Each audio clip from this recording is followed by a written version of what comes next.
Hi all, Niha frock ഡിസൈൻസിൻ്റെ പുതിയൊരു വീഡിയോയിലോട്ട് എല്ലാവർക്കും സ്വാഗതം. ഇന്ന് നമ്മൾ വന്നിരിക്കുന്നത് നമ്മൾ വള്ളി വെച്ചിട്ടുള്ള അതായത് സ്ട്രാപ്പ് വെച്ച് ചെയ്യുന്ന ഡ്രസ്സുകളുടെ ഫിനിഷിങ്ങും കാര്യങ്ങളും പരിചയപ്പെടുത്താനും അതുപോലെ തന്നെ സ്ട്രാപ്പ് വെച്ചെടുക്കുന്ന സമയത്ത് ഒരു ഭാഗം തിരിഞ്ഞു പോവുക എന്നുള്ളൊരു കംപ്ലൈൻറ്റും കൂടെ ഉണ്ട്. അപ്പോൾ അതിനെക്കുറിച്ചിട്ട് ഡീറ്റെയിൽ ആയിട്ടൊരു വീഡിയോ ചെയ്യുമെന്ന് ചോദിച്ചിട്ടുണ്ടായിരുന്നു. അപ്പോൾ ഡീറ്റെയിൽ ആയിട്ട് എങ്ങനെയൊക്കെയാണ് നമ്മൾ വള്ളി വെച്ച് കൊടുക്കേണ്ടത് എന്നുള്ളതൊക്കെ ഡീറ്റെയിൽ ആയിട്ടാണ് നമ്മൾ ഇന്നത്തെ ഈ ഒരു വീഡിയോയിൽ പറയുന്നത്. അപ്പോൾ നമുക്ക് നേരെ വീഡിയോയിലോട്ട് പോയാലോ? വീഡിയോയിലോട്ട് പോകുന്നതിന് മുമ്പായിട്ട് ചാനൽ ആരെങ്കിലും സബ്സ്ക്രൈബ് ചെയ്യാതെ കാണുന്നുണ്ട് എന്നുണ്ടെങ്കിൽ ഒന്ന് സബ്സ്ക്രൈബ് ചെയ്ത് സപ്പോർട്ടാക്കുക. കൂടെ തന്നെ നമ്മുടെ ഫ്രോക്കിൻ്റെ ക്ലാസ്സിലേക്ക് ജോയിൻ ആവാൻ താല്പര്യമുണ്ട് എന്നുണ്ടെങ്കിൽ സ്ക്രീനിൽ കാണുന്ന നമ്പറിൽ ജസ്റ്റ് ഒന്ന് വാട്സപ്പ് ചെയ്താൽ മതി. അപ്പോൾ നമ്മൾ കട്ടിങ് ഇതിൽ മെയിനായിട്ട് കാണിക്കുന്നില്ല കേട്ടോ, കാരണം കട്ടിങ് നമ്മൾ നേരത്തെ ചെയ്തെടുത്തിട്ടുണ്ട്. അപ്പോൾ ഡീറ്റെയിൽ ആയിട്ട് നമ്മൾ വള്ളി വെക്കുന്നതും അതുപോലെ തന്നെ നമ്മൾ ശ്രദ്ധിക്കേണ്ട കാര്യങ്ങൾ എന്തൊക്കെയാണ് എന്നുള്ളതാണ് നമ്മൾ ഇന്നത്തെ വീഡിയോയിൽ ഇൻക്ലൂഡ് ചെയ്തിട്ടുള്ളത്.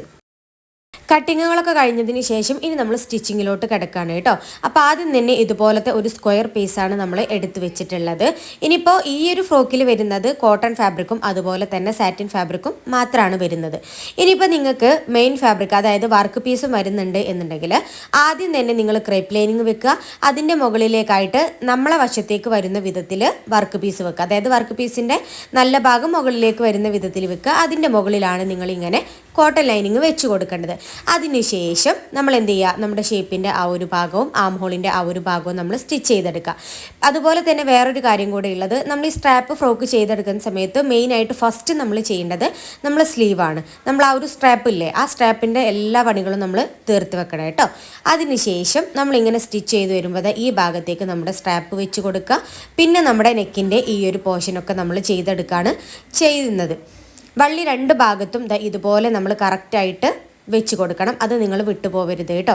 അപ്പോൾ നമ്മൾ എന്താ പറഞ്ഞു വന്നത്, ആദ്യം തന്നെ നമ്മുടെ വള്ളിയുടെ എല്ലാ പണികളും നമ്മൾ തീർത്ത് വെക്കണം. അതിന് ശേഷമാണ് നമ്മൾ എന്ത് ചെയ്യുന്നത്, യോക്ക് പോർഷൻ്റെ സ്റ്റിച്ചിങ്ങുകൾ സ്റ്റാർട്ട് ചെയ്യുന്നത്.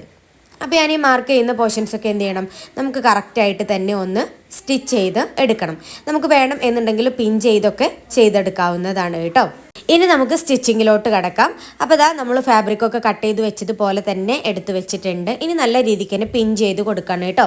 നമ്മൾ ഏതൊരു ഗാർമെൻറ്റ് സ്റ്റിച്ച് ചെയ്തെടുക്കുകയാണെന്നുണ്ടെങ്കിലും ആദ്യം തന്നെ നല്ല രീതിക്ക് പിൻ ചെയ്ത് കൊടുക്കണം. അത് നിങ്ങൾ വിട്ടുപോകരുത്. അപ്പോൾ നമ്മൾ എന്ത് ചെയ്യാണ്, നല്ല രീതിക്ക് പിൻ ചെയ്ത് കൊടുത്തതിന് ശേഷം ഇനി സ്റ്റിച്ചിങ് നമ്മൾ സ്റ്റാർട്ട് ചെയ്യാണ് കേട്ടോ. ആദ്യം തന്നെ ഈ ഒരു ഷേപ്പിൻ്റെ ഭാഗത്ത് നിന്ന് നമ്മൾ സ്റ്റാർട്ട് ചെയ്ത് നമ്മുടെ ആം ഹോളിൻ്റെ ആ ഒരു പോർഷനിലേക്ക് ഇതുപോലെ സ്റ്റിച്ച് ചെയ്ത് വരികയാണ് ചെയ്യുന്നത്. ഇവിടെ എത്തുന്ന സമയത്തേക്കും അതായത് ആം ഹോളിന് ഒരു 1/4 ഇഞ്ച് അല്ലെങ്കിൽ ഒരു 1/2 ഇഞ്ചൊക്കെ ഡിഫറൻറ്റ് വിട്ടിട്ട് നമ്മൾ നിർത്തിയിട്ടുണ്ട്, സ്റ്റിച്ചിങ് അവിടെ നിർത്തിയിട്ടുണ്ട്. അതിനുശേഷം നമ്മുടെ സ്ലീവ് ഇതുപോലെ നമ്മൾ കറക്റ്റായിട്ട് ഈ ഒരു അറ്റത്ത് നമ്മളൊരു 1/4 ഇഞ്ച് ഗ്യാപ്പ് വിടണം. എന്നിട്ട് വേണം നമ്മൾ സ്ലീവ് വെച്ച് കൊടുക്കാൻ വേണ്ടിയിട്ട്. കാരണം അത് നമുക്ക് സ്റ്റിച്ച് ചെയ്ത് പോകേണ്ട പോർഷനാണ്. കാരണം നമ്മുടെ ആ ഒരു സ്ട്രാപ്പിൽ സ്റ്റിച്ച് തട്ടിയിട്ടുണ്ടെന്നുണ്ടെങ്കിൽ ആ ഒരു ഭാഗത്ത് നമുക്ക് ഫിനിഷായിട്ട് ഒട്ടും കിട്ടത്തില്ല. അപ്പോൾ അത് സ്റ്റിച്ച് ചെയ്ത് കഴിഞ്ഞതിന് ശേഷം കറക്റ്റായിട്ട് വരണം എന്നുണ്ടെങ്കിൽ ആ ഒരു അറ്റത്ത് നമ്മൾ എന്ത് ചെയ്യണം, ഒരു 1/4 ഇഞ്ച് ഡിഫറൻറ്റ് കൊടുക്കണം കേട്ടോ. അതുപോലെ തന്നെ നമ്മൾ ഈ ഭാഗത്തെത്തുന്ന സമയത്തും നമ്മുടെ സ്ലീവ് എടുക്കുക. സ്ലീവ് ഇതുപോലെ കറക്റ്റായിട്ട് നമ്മളൊരു 1/4 ഇഞ്ച് വിട്ടിട്ട് ഗ്യാപ്പിൽ നമ്മൾ എന്ത് ചെയ്യണം, വെച്ച് കൊടുക്കണം. ഇനിയിപ്പോൾ നിങ്ങൾ തയ്യൽ തുമ്പ് പോയിട്ട് ഒരു 1/2 ഇഞ്ചാണ് കൊടുക്കുന്നത് എന്നുണ്ടെങ്കിൽ നോ പ്രോബ്ലം, നിങ്ങളൊരു 1/2 ഇഞ്ച് വിട്ടോളൂ. പിന്നെ നമ്മൾ ആം ഹോളിൻ്റെ ആ ഒരു ഭാഗത്തേക്ക് ഇതുപോലെ സ്റ്റിച്ച് ചെയ്തെടുക്കുന്നത്. അപ്പോൾ ആം ഹോളിൻ്റെ ആ ഒരു ഭാഗത്തേക്ക് സ്റ്റിച്ചിങ് കൊണ്ടുവരുന്ന സമയത്ത് നമ്മുടെ വള്ളി അതിൽ കുടുങ്ങാതെ കറക്റ്റായിട്ട് വേണം നമ്മൾ ശ്രദ്ധിക്കാൻ വേണ്ടിയിട്ട്. ഇനി നമുക്ക് എന്ത് ചെയ്യാം, എക്സ്ട്രാ വന്നിട്ടുള്ള ആ ഒരു പീസസും കാര്യങ്ങളൊക്കെ കട്ട് ചെയ്ത് മാറ്റാം. അതിന് മുൻപായിട്ട് നമ്മൾ എന്ത് ചെയ്യാണ്, ഒന്നും കൂടെ നമ്മൾ സ്റ്റിച്ച് ചെയ്ത് കൊടുക്കുകയാണ് ചെയ്യുന്നത്. പ്രത്യേകിച്ച് നമ്മുടെ ഈ ഒരു സ്ട്രാപ്പിൻ്റെ ഭാഗത്ത് നമ്മൾ 2-3 സ്റ്റിച്ച് കൊടുക്കണം കേട്ടോ. അത് മസ്റ്റായിട്ടുള്ളൊരു കാര്യമാണ്. കാരണം എന്താണെന്ന് വെച്ചാൽ ഈ സ്ട്രാപ്പുള്ള ഫ്രോക്ക് ആകുമ്പോൾ നമ്മൾ ശ്രദ്ധിക്കാതെ അങ്ങോട്ട് ഇട്ട് കൊടുക്കും. നമ്മൾ ആ ഒരു സ്ട്രാപ്പിനായിരിക്കും കൂടുതൽ ബലം കൊടുക്കുക. അപ്പോൾ അത് നമ്മൾ അങ്ങനെ ചെയ്തെടുക്കരുത്, ശ്രദ്ധിച്ച് വേണം ചെയ്യാൻ വേണ്ടിയിട്ട്. അപ്പോൾ നമ്മൾ ഡബിൾ സ്റ്റിച്ച് കൊടുത്ത് കഴിഞ്ഞു. അതിന് ശേഷം എക്സ്ട്രാ വന്നിട്ടുള്ള ആ ഒരു പീസസും കാര്യങ്ങളൊക്കെ കട്ട് ചെയ്ത് മാറ്റുകയാണ്. അപ്പോൾ വള്ളിയുടെ ആ ഒരു ഭാഗം അല്ലെങ്കിൽ നമ്മുടെ സ്ട്രാപ്പിൻ്റെ ആ ഒരു ഭാഗം നമ്മൾ കെട്ടിട്ടിട്ട് വേണം സ്റ്റിച്ച് ചെയ്തെടുക്കാൻ വേണ്ടിയിട്ട്. ഇനി ഈ ഒരു കോൺ ഭാഗത്ത്, കാരണം നമ്മുടെ ഈ ഒരു നെക്കിൻ്റെ ഭാഗത്ത് ചെറിയൊരു ഷേപ്പ് കൊടുത്തിട്ടുണ്ടായിരുന്നു, അതുകൊണ്ട് തന്നെ ആ ഒരു കോൺ വരുന്ന ഭാഗത്തും ആം ഹോളിൻ്റെ ഭാഗങ്ങളിലുമായിട്ട് ചെറിയ രീതിക്ക് നമ്മൾ കട്ടുകൾ ഇട്ട് കൊടുക്കുകയാണ് ചെയ്യുന്നത്. അങ്ങനെ നമ്മൾ ഈ ഒരു ഫ്രണ്ട് പീസിനെ മറിച്ചെടുത്തിട്ടുണ്ട്. ഇപ്പോൾ ഇതാ കണ്ടോ, നമ്മുടെ സ്ലീവിൻ്റെ ആ ഒരു ഭാഗങ്ങളൊക്കെ നമുക്ക് പെർഫെക്റ്റ് ആയിട്ട് കറക്റ്റ് അതായത് ആം ഹോളിൻ്റെ ആ ഒരു എൻഡിൽ തന്നെ നമ്മുടെ സ്ലീവ് എന്ത് ചെയ്യുന്നുണ്ട്, സ്റ്റാർട്ട് ചെയ്യുന്നുണ്ട് ആ ഒരു ഭാഗത്ത്, ഈ ഭാഗത്ത് എൻഡ് ചെയ്യുന്നുണ്ട് അല്ലേ. അപ്പോൾ അതാണ് ഞാൻ നേരത്തെ പറഞ്ഞത്, നിങ്ങൾ എന്ത് ചെയ്യണം, കുറച്ച് ഭാഗം വിട്ടിട്ട് വേണം ചെയ്തെടുക്കാൻ വേണ്ടിയിട്ട്.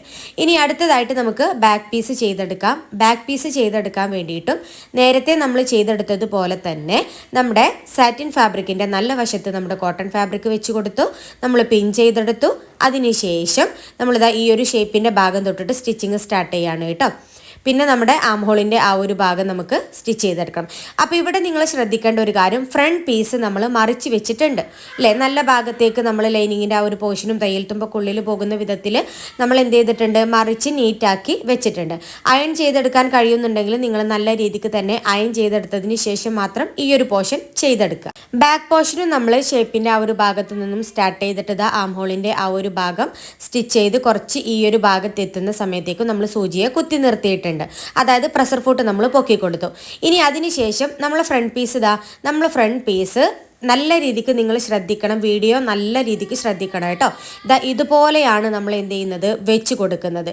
അതായത് നമ്മളെ ഫ്രോക്കിൻ്റെ യോക്ക് പോർഷൻ്റെ നല്ല ഭാഗം ഉള്ളിലേക്ക് വരത്തക്ക വിധത്തിലും നമ്മുടെ ലൈനിങ് പോർഷന് മുകളിലേക്ക് വരത്തക്ക വിധത്തിലുമാണ് നമ്മൾ വെച്ച് കൊടുത്തിട്ടുള്ളത്.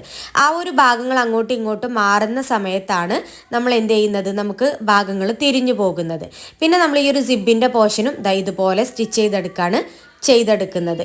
ഇനി ഈ ഒരു ഭാഗത്ത് നമ്മൾ ബാക്ക് പീസ് 2 പീസായിട്ടല്ലേ നമുക്ക് ഉണ്ടാവുക, കാരണം നമുക്ക് സിബ് സ്റ്റിച്ച് ചെയ്തെടുക്കണ്ടേ, അതിന് വേണ്ടിയിട്ട്. അപ്പോൾ ഈ ഒരു സിബിൻ്റെ പോർഷനും കൂടെ നമ്മൾ എന്ത് ചെയ്യാണ്, സ്റ്റിച്ച് ചെയ്തെടുക്കുന്നത്. അപ്പോൾ സിബിൻ്റെ പോർഷൻ നമ്മളിങ്ങനെ സ്റ്റിച്ച് ചെയ്ത് വന്ന് പിന്നെ നമ്മുടെ നെക്കിൻ്റെ ഈ ഒരു പോർഷൻ എത്തി നമ്മുടെ ആം ഹോളിൻ്റെ ഭാഗത്തേക്ക് എത്തുന്ന സമയത്ത് വീണ്ടും നമ്മൾ എന്ത് ചെയ്യണം, നമ്മുടെ ആ ഒരു സ്ട്രാപ്പ് അവിടെ ഫിക്സ് ചെയ്ത് കൊടുക്കണം.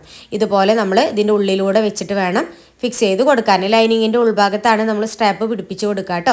ഇതുപോലെ നമ്മൾ കറക്റ്റായിട്ട് പിടിപ്പിച്ച് കൊടുക്കുക. അപ്പോൾ സ്ട്രാപ്പ് നമ്മൾ പിടിപ്പിക്കുന്ന സമയത്തും സ്ട്രാപ്പ് തിരിഞ്ഞു പോയിട്ടില്ല എന്നുള്ളത് നമ്മൾ ഉറപ്പ് വരുത്തിയതിന് ശേഷം മാത്രം സ്റ്റിച്ച് ചെയ്തെടുക്കുക. അപ്പോൾ അങ്ങനെ നമ്മൾ എന്ത് ചെയ്തു, ഫ്രണ്ട് പീസും ബാക്ക് പീസും കറക്റ്റായിട്ട് നമ്മൾ കോട്ടൺ ലൈനിങ് വെച്ചിട്ട് സ്റ്റിച്ച് ചെയ്തെടുത്തിട്ടുണ്ട്. ഇനി എക്സ്ട്രാ വന്നിട്ടുള്ള ഈ ഒരു പീസസും കാര്യങ്ങളൊക്കെ നമുക്ക് എന്ത് ചെയ്യാം, കട്ട് ചെയ്ത് മാറ്റാം. നമ്മൾ ഈ ഒരു സിബിൻ്റെ പോർഷന്, അതായത് ബാക്ക് പോർഷന് നമുക്ക് സെപ്പറേറ്റ് ആക്കി കൊടുക്കാം. ഈ ഭാഗം നമുക്ക് കട്ട് ചെയ്ത് എക്സ്ട്രാ വന്നിട്ടുള്ള എല്ലാ പീസസും നമുക്ക് എന്ത് ചെയ്യണം, കട്ട് ചെയ്ത് മാറ്റണം.